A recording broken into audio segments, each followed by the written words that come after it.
اگه کسی رو داشتم دیگه در به در نبودم، با غم و غربت و اندوه دیگه هم سفر نبودم. اگه زخم نخورده بودم تو رو باور نمی کردم، توی این حصار پردم با غمت سر نمی کردم. من اگه کسی رو داشتم دیگه در به در نبودم، با غم و غربت و اندوه دیگه هم سفر نبودم.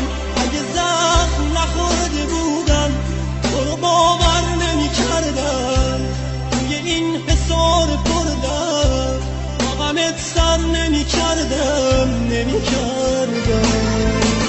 کولی شب زده بودم پشت گریه صدات کردم، از پس آینه عشق تا همیشه نگاه کردم. دردش معنای مرگه، مسلخ پاییز و برگه، قصه عشق و حقیقت، قصه گل و تجرگه.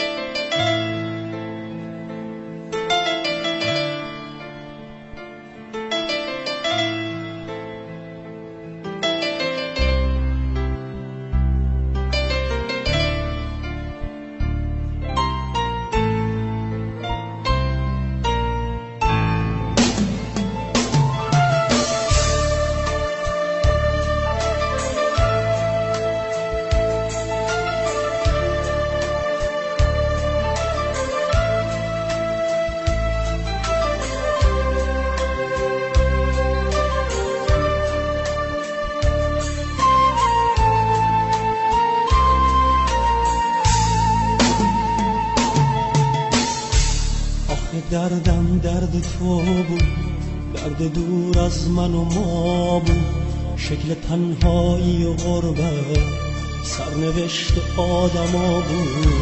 به چشات دنیا رو دیدم، حتی من فردا رو دیدم، توی قلب قطره بودم، با تو من دریا رو دیدم.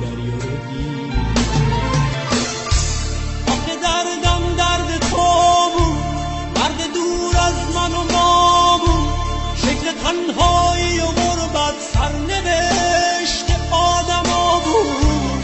باشه شد دنیا رو دیدم، حتی من فردا رو دیدم، توی قلب قطره بودم، حتی من دریا رو دیدم.